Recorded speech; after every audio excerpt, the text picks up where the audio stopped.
Hello friends, I am Arpit and I am here with today's analysis. Today is 15th of June and we are going to cover only one topic today.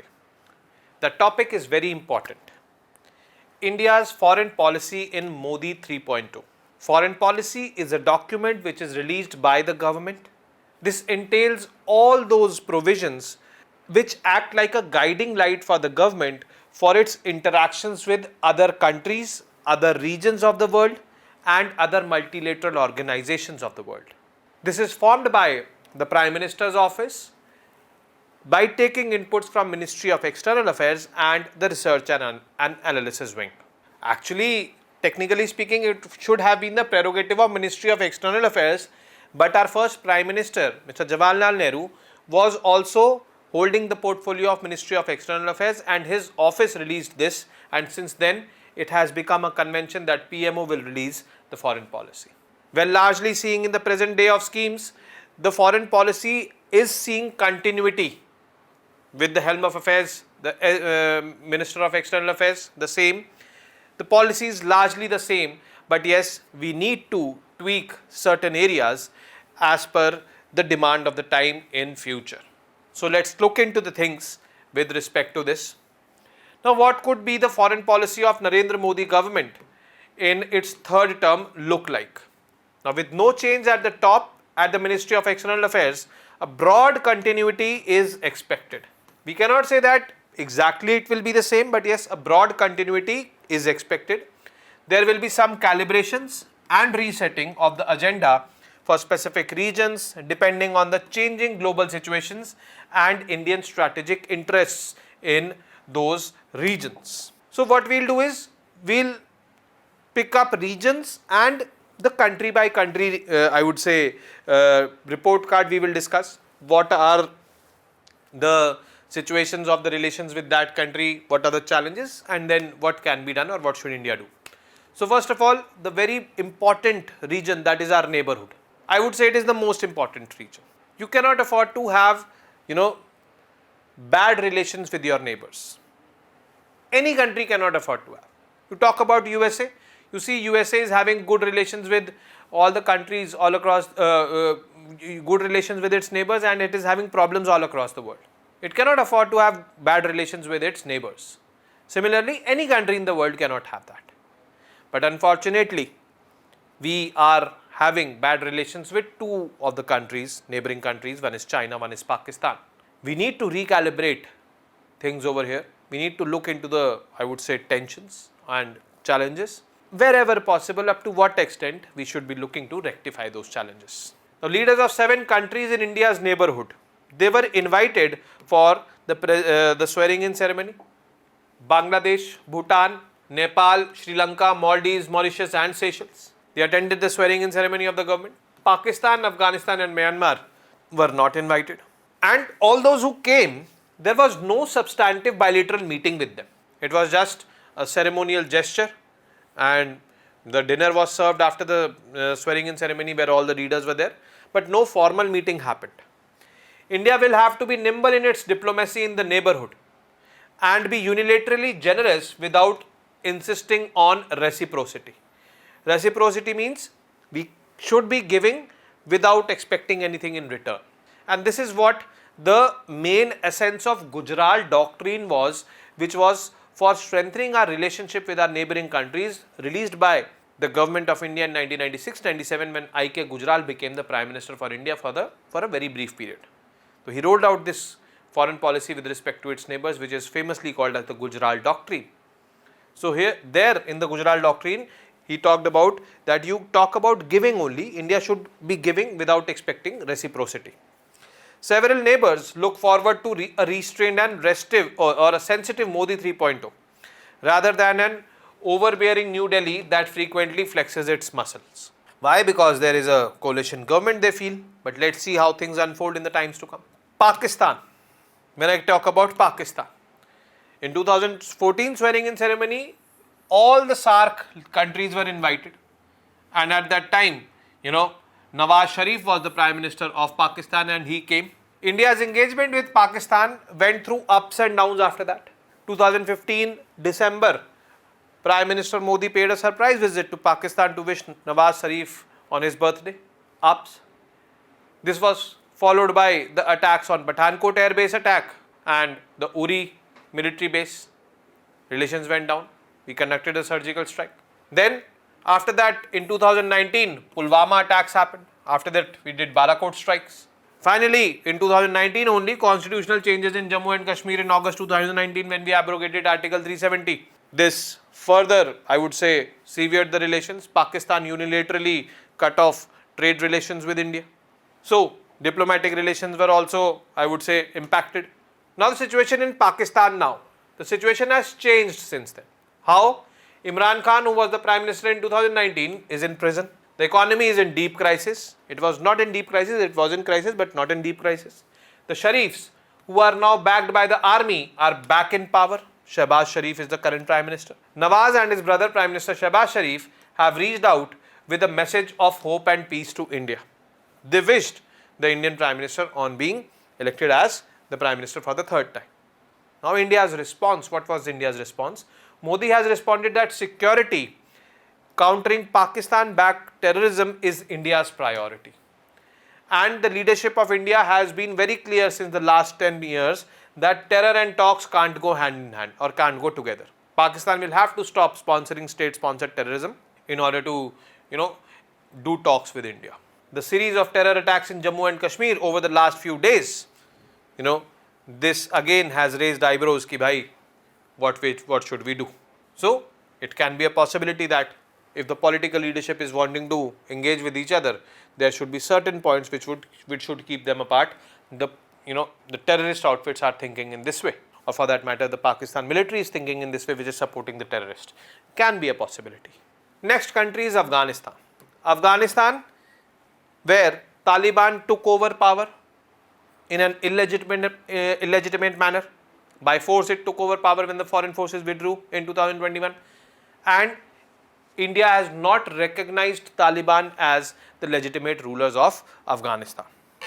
However, Taliban is a fact, and there is more engagement with Taliban, means more and more countries are engaging with Taliban because they have no other option. If they want to be engaging with Afghanistan, then Taliban is the only option over there. Now, we do not have any diplomatic relations with Kabul since Taliban captured power in 2021. There is low-level engagement through technical team assigned to help in humanitarian aid. So in 2022, what we did was, before 2022, in 2021 when this happened, we called back our diplomatic staff and all. And when we did that, there was no diplomatic presence of India. In 2022, we deployed a technical team over there, and the job of this technical team was to help in humanitarian aid distribution. High-level engagement has been ruled out for now. No high-level engagement is there, only this technical team is there. What can be expected now? A working relationship is likely to continue, and it can increase also, all depending on factors like China's engagement in Afghanistan, Pakistan's engagement with Afghanistan. If that increases a lot, then we will have to increase our engagement with Afghanistan, because if we do not, then the nexus, which is presently Pakistan-China nexus, can be Pakistan-Afghanistan-China nexus, which will be more dangerous for us. So, this we need to see. Next is Myanmar. Again, such a country where military rule is there. In 2020, there were elections, and in those elections, the military junta said that authenticity of 9 million votes is in question and asked the UEC, that is Union Election Commission of Myanmar, to prove its authenticity. Union Election Commission of Myanmar could not prove that authenticity. Military took over, and since then military is in rule, and it is believed that military was being backed and is being supported by China. But there are certain forces in Myanmar now which are fighting or giving a tough time to the military rulers. These forces have been formed by the people, militia, these are called as. And there can be a possibility that these militia overthrow the army.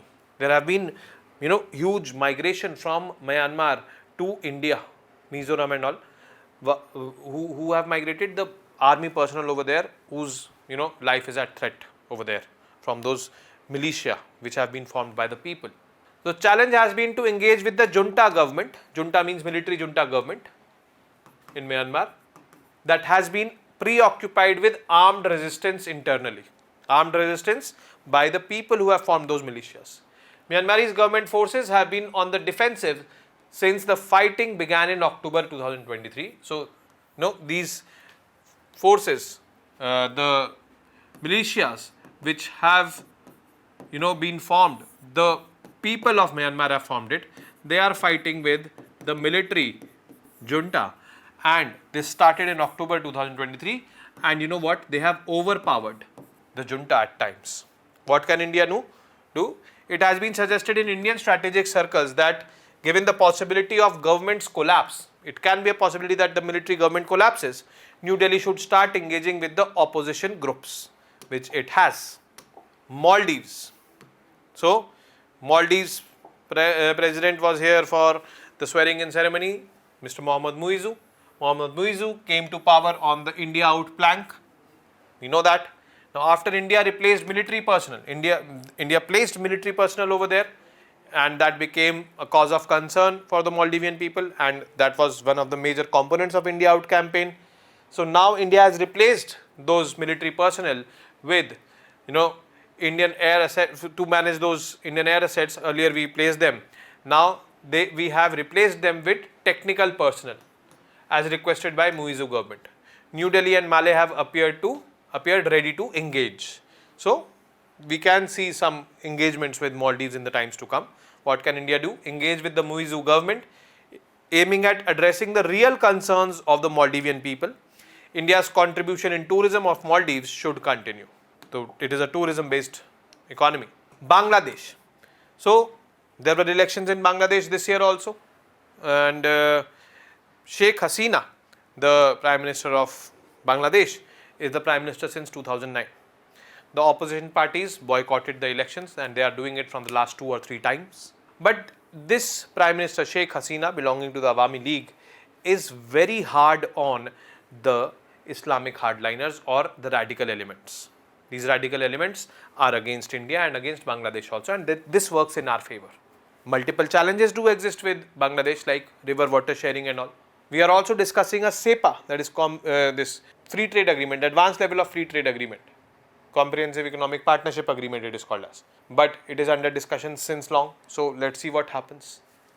So campaigning returning about infiltrators has often sourced ties with Dhaka. Like great restraint from members of the government and the ruling party during Modi 3.0 is likely to be beneficial, since both sides have a common purpose in countering extremism, radicalization and terrorism. So she is also very tough on that, and government of India wants to be tough on that and is tough on that. So this is one common ground for them. This is in our favor.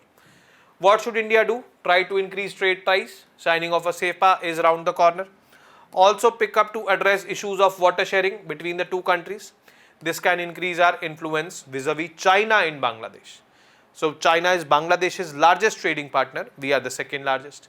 China keeps on offering help to Bangladesh for constructing barrages, dams on the Teesta River, the same river on which we have a dispute with Bangladesh. So this happens. Next is Bhutan. Bhutan, a friendly country considered as an all-weather friend, but this does not mean that we do not have challenges with Bhutan. We have challenges. So India has been ready to support Thimphu with assistance in its 5-year plan. So we did it also because last year in October 2023, when the king of Bhutan was on an 8-day visit to India, so he took support from India on its 5-year plan. Financial stimulus package, the Jelefu Mindfulness City project, all these we are supporting Bhutan. This is expected to continue from India to Bhutan because see, Bhutan is a buffer country. China is also there, and China is currently negotiating its border agreement with Bhutan. So this is Bhutan, this is Sikkim, means India's part. This is China over here. This portion is called as the Chumbi Valley, and here was that position or that plateau, Doklam, on which in 2017 there was a conflict. So the conflict between Bhutan and China is on this border largely. China claims this green line as the border, Bhutan claims this blue line as the border. So they are currently negotiating, they are trying to negotiate the border with Bhutan on its own terms. And we should be very much active over here in this scenario. India wants Bhutan, which is caught between the two Asian giants, on its side. For this, the constant engagement, keeping in mind the needs of Bhutan, should be pursued sustainably. Next is Nepal. So Nepal has a coalition government into power, just like India. The coalition partners, CPN Maoist plus CPN UML, Unified Marxist Leninist. CPN Maoist, Prachanda, and CPN UML, KP Sharma Oli. Now, Prachand enjoys a goodwill with India, and KP Sharma Oli enjoys a goodwill with China. The problem is communist ideology, political parties are in power, and one of the coalition partners is pro-China. Ties with Nepal present a delicate challenge. China has a strong political footprint in Nepal, we can see that.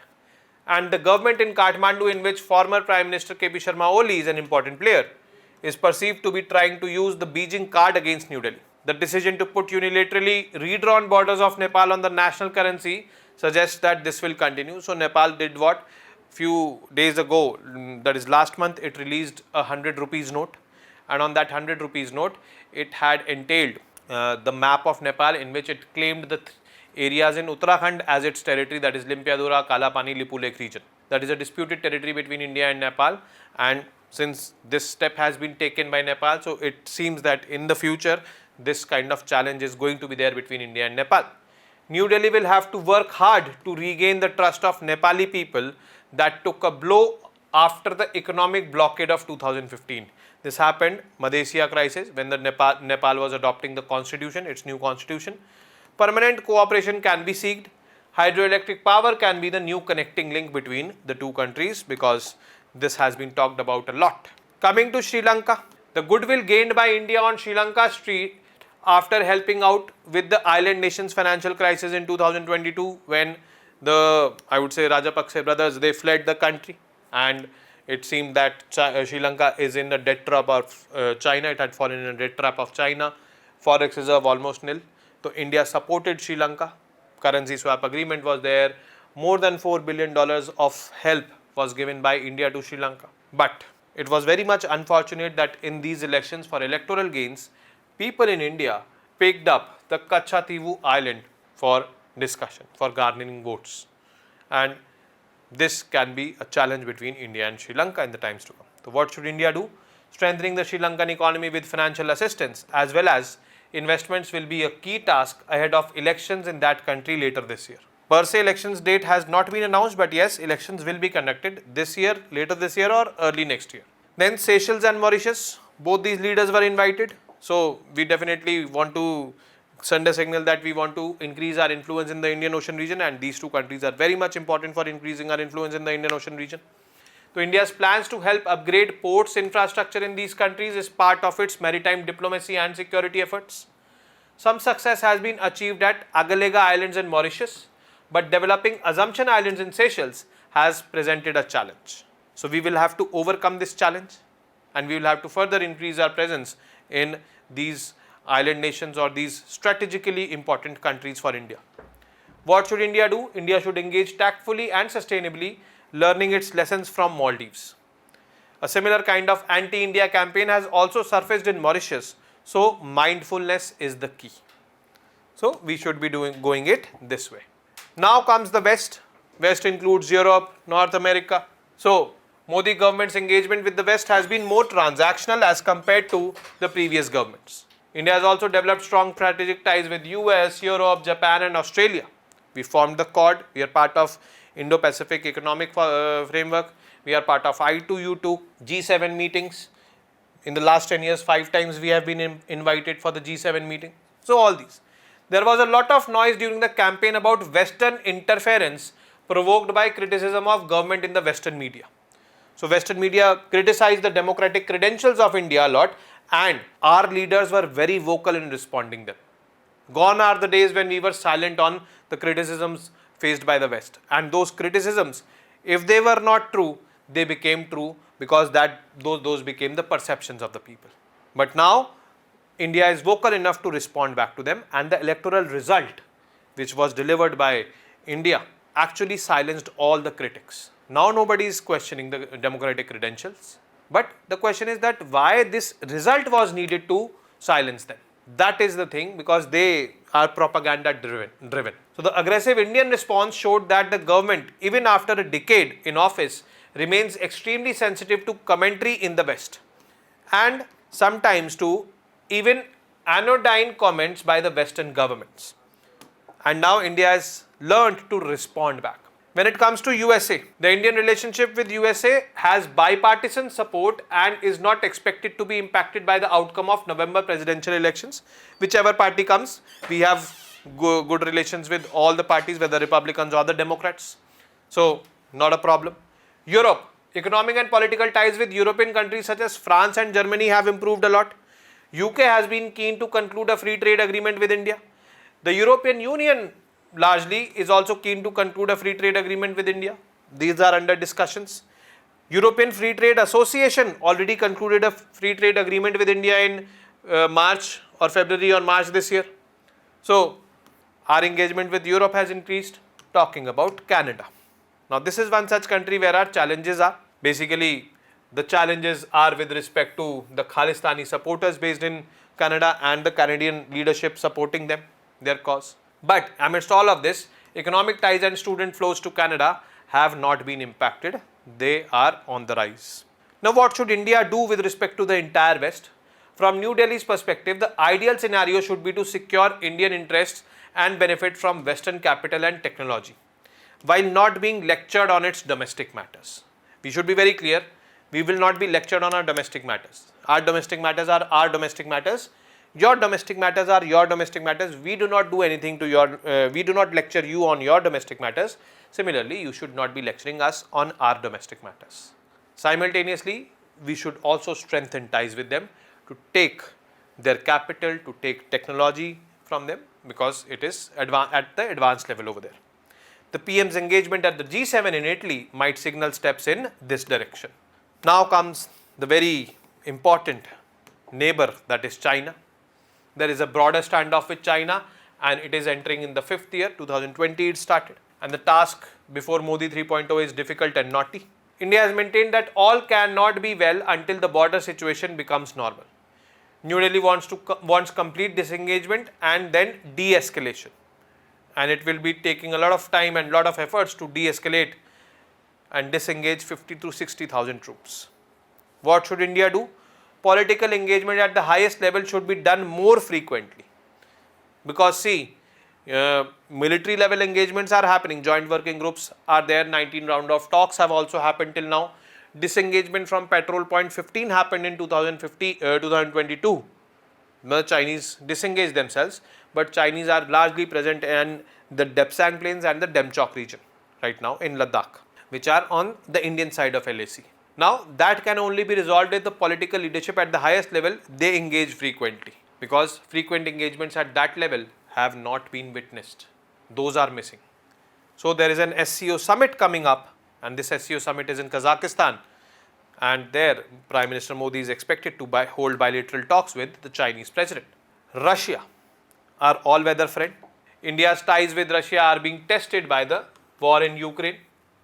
Defense requirements are at the heart of India's Russian dependency, and now, oil was also there. So, Russia is presently the largest supplier of arms as well as oil to India.